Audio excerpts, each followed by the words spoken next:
Are we on? Are we on? Oh, hi. Hey, y'all. Y'all know what time it is.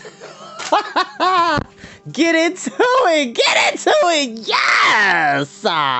We are back. We're back, lovelies. We are back with another episode of Storytime with Chris. Hi.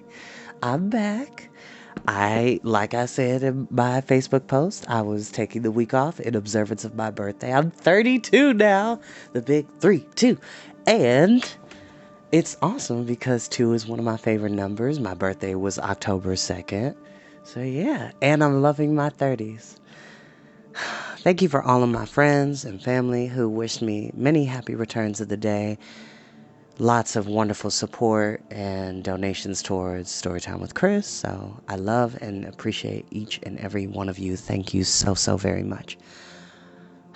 So we're back with Storytime. And no, I don't own the music that you're listening to in the background. And as I always say, you don't have to watch these videos when they go live. You're more than welcome to watch them in your downtime, nap time, max, relax, and chillaxing time, meantime, scheming time, in between time, any time that you want to hear a highly animated voice, bringing wonderful stories of magic, fantasy, adventure, science fiction, and many, many more in between. Hi. Oh, hi, Ma.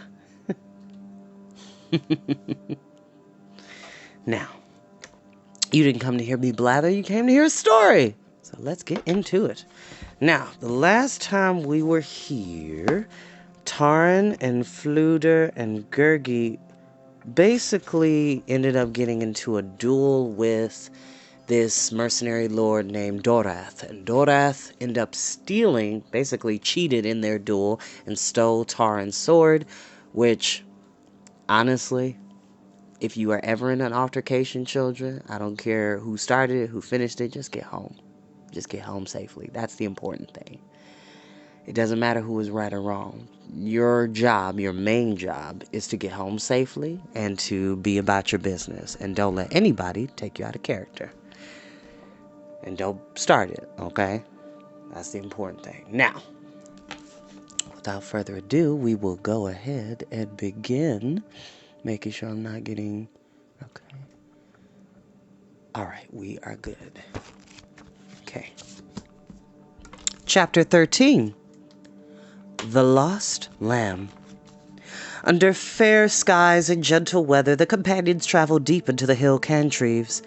Gurgi had bandaged Taran's wound, and the smart of it eased more quickly than the sting of losing his sword. As for the bard, the encounter with Dorath had driven away his concern for the length of his ears.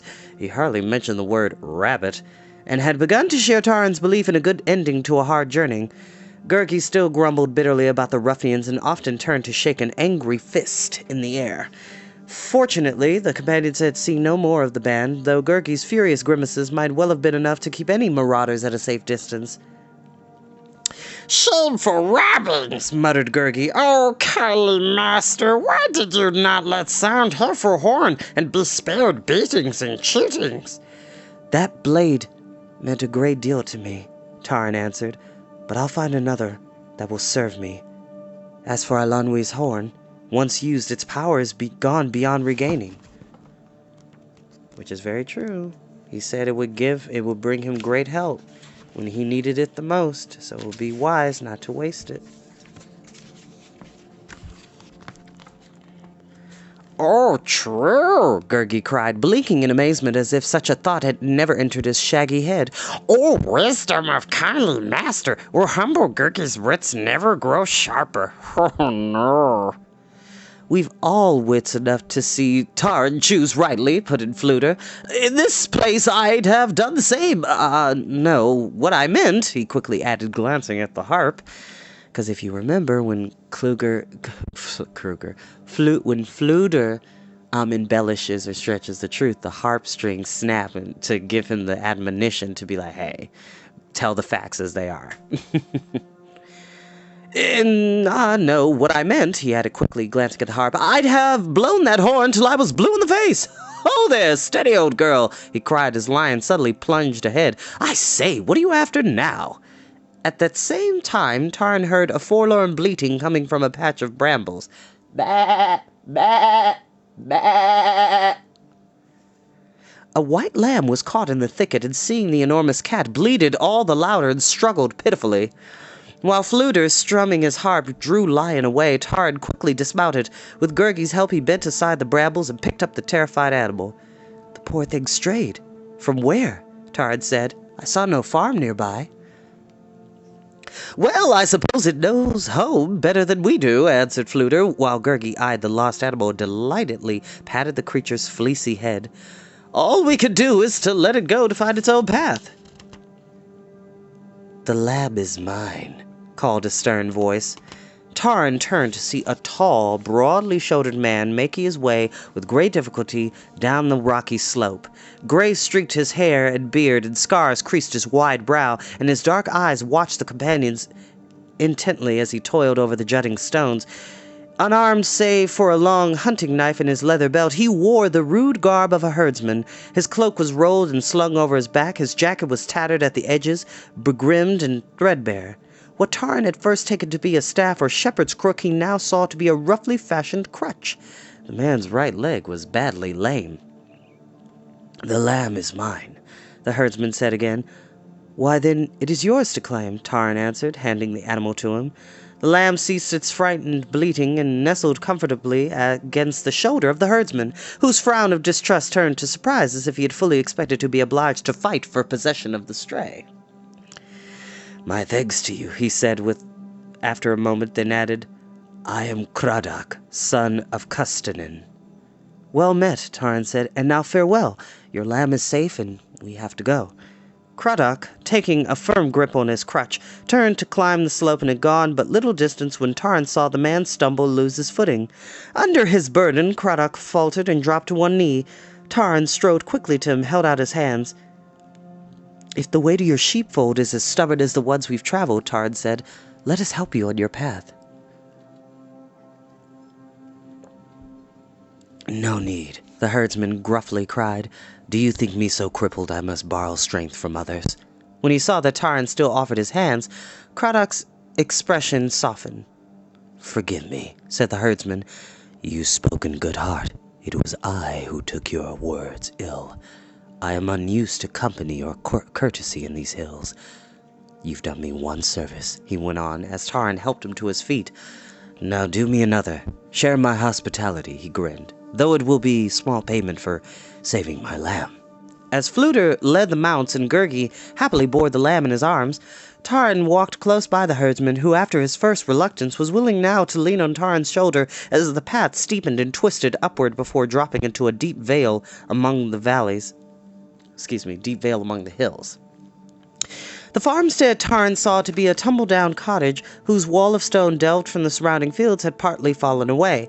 Half a dozen ill-shorn sheep grazed over the sparse pasture, a rusted plough, a broken-handled mattock, and a scant number of other implements lay in an open-fronted shed.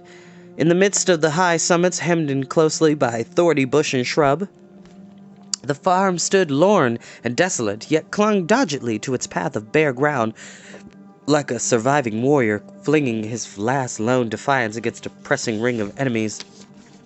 Cradock, with a gesture almost of shyness and embarrassment, beckoned the companions to enter. Within the cottage showed scarcely more cheer than the harsh land around it.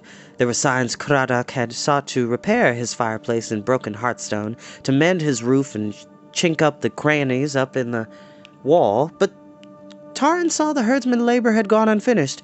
In a corner, a spinning wheel betokened a woman's tasks. If this were so, her hand had ceased to guide it long since. So basically, to say, this man has been living here alone, with little to no help, with a bum leg that he has to use a crutch to get around. He's not able to take care of his farm animals. He's not able to take care of the land. He can't even fix his own house. This man is in a bad way. And it's okay to ask for help. That's honestly a lesson I've had to learn over the years, children. It's not wrong to ask for help. Let your pride get out of the way. Let your stubbornness get out of the way. It's okay when you really needed to ask for help, especially from people you know for a fact you can trust. But also when you ask for help, be courteous enough to also return the kindness in the future. Well, friend herdsman, Fluter remarked heartily, seating himself on a wooden bench by a narrow trestle table, you're a bold man to dwell in these forsaken parts. Snug it is, he quickly added. Very snug, but, well, rather out of the way. It is mine, Craddock answered, and his eyes flashed with pride. Fluter's words seemed to stir him, and he bent forward, one hand gripping his crutch, and the other clenched upon the table. Oh, excuse me. I have stood against those who would have taken it from me, and if I must, so shall I do again. Why, indeed, I've no doubt of that, replied Fluter. No offense, friend, but I must say I'm a little surprised anyone would fancy taking it from you in the first place. Craddock did not answer for a time. Then he said, The land was fairer than you see it now. Here we lived among ourselves, untroubled and at peace, until certain lords strove to claim our holdings for themselves. But those of us who prized our freedom banded together against them. Haughtily fought was the battle, and much was destroyed. Yet we turned them back. Craddock's face was grim. At high cost to us, our dead were many, and my closest friends among them, and I... He glanced at his crutch. I gained this. What are the others? Taran asked. In time, one by one, they quit their homes, Craddock replied. The land was no longer worth the keeping or the taking. They made their way to other countries. In despair, they took service as warriors or swallowed their pride and hopes and labored for any who would give them bed and board. Yet you stayed? Taran said, in a ruined land? Why so? Craddock lifted his head. To be free, he answered curtly. To be my own man. Freedom was what I sought. I had found it here, and I had won it. You are luckier than I, friend herdsman, Taran answered. I have not yet found what I seek. When Craddock glanced inquiringly at him, Taran told of his quest. The herdsman listened intently, saying no word, but as Taran spoke, a strange expression came over Craddock's face, as though the herdsman strove against disbelief and sought to reach out beyond his own wonder. Taran finished. Craddock seemed about to speak, but he hesitated, then set the crutch under his arm and rose abruptly, murmuring that he must see to his sheep. As he hobbled out, Gurgi trotted after him to gaze with pleasure at the gentle animals. The day had grown shadowed. Taran and Fluter sat quietly at the table. I pity the herdsman as much as I admire him, Taran said. He fought to win one battle only to lose another. His own land is his worst foe now, and little can he do against it. I'm afraid you're right, agreed the bard. If the weeds and brambles press him any closer, he wryly added, he must soon graze his sheep on the turf of his rooftop. I would help him if I could, Taran replied. Alas, he needs more than I can give. When the herdsman came back, Taran made ready to take his leave. Craddock, however, urged the companions to stay. Taran hesitated. Though anxious to be gone, he knew well that Fluter disliked traveling at night, and as for the herdsman, his eyes more than his ears bespoke his eagerness, and at last Taran agreed. Craddock's provisions being scant, the companions shared the food out of Gurgi's wallet. The herdsman ate silently.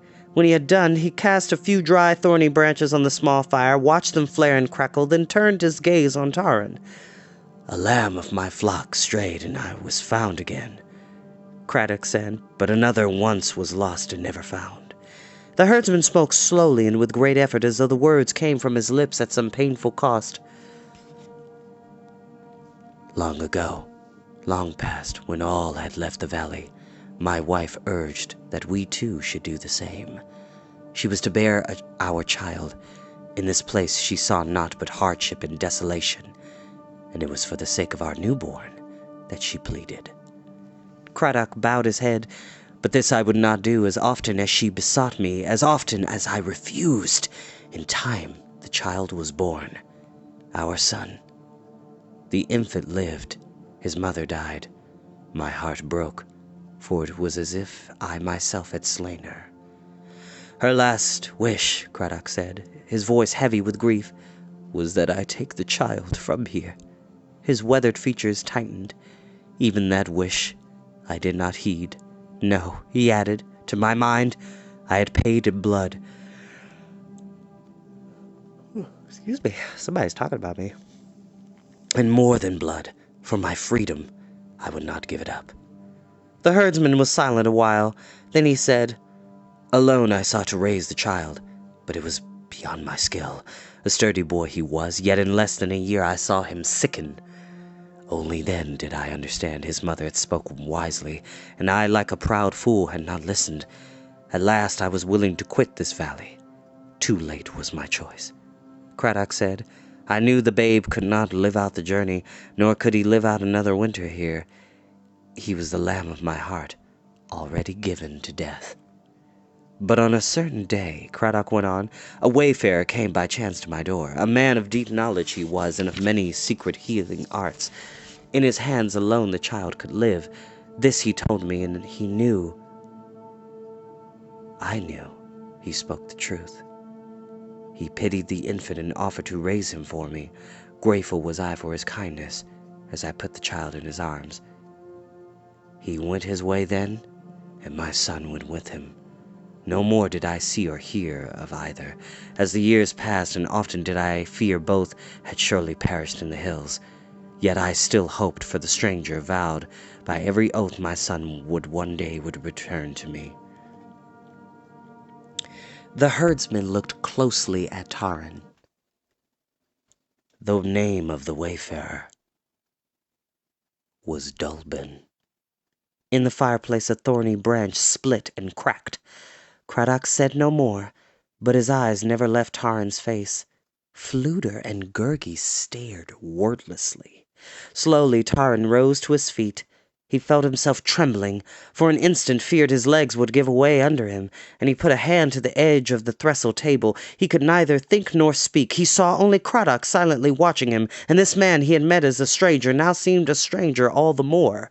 Taran's lips moved without sound, until at last the words came brokenly, and he heard his voice as though it were another's. "Do you say," Taran whispered, "do you say, then, you are father to me?" "The promise has been kept," Craddock answered quietly. "My son has come home." And that is where we shall end for today. So many interesting plot twists. You know, it's interesting. I think I've said this before on a previous episode of Storytime. I love both of my parents. They are not perfect, but they are perfect for me. And I wouldn't have it any other way. God doesn't, life in the universe doesn't give you the parents you want. They give you the parents that you have. And I hope and pray and wish that everybody comes from a lovely home life and that their parents or guardian or whoever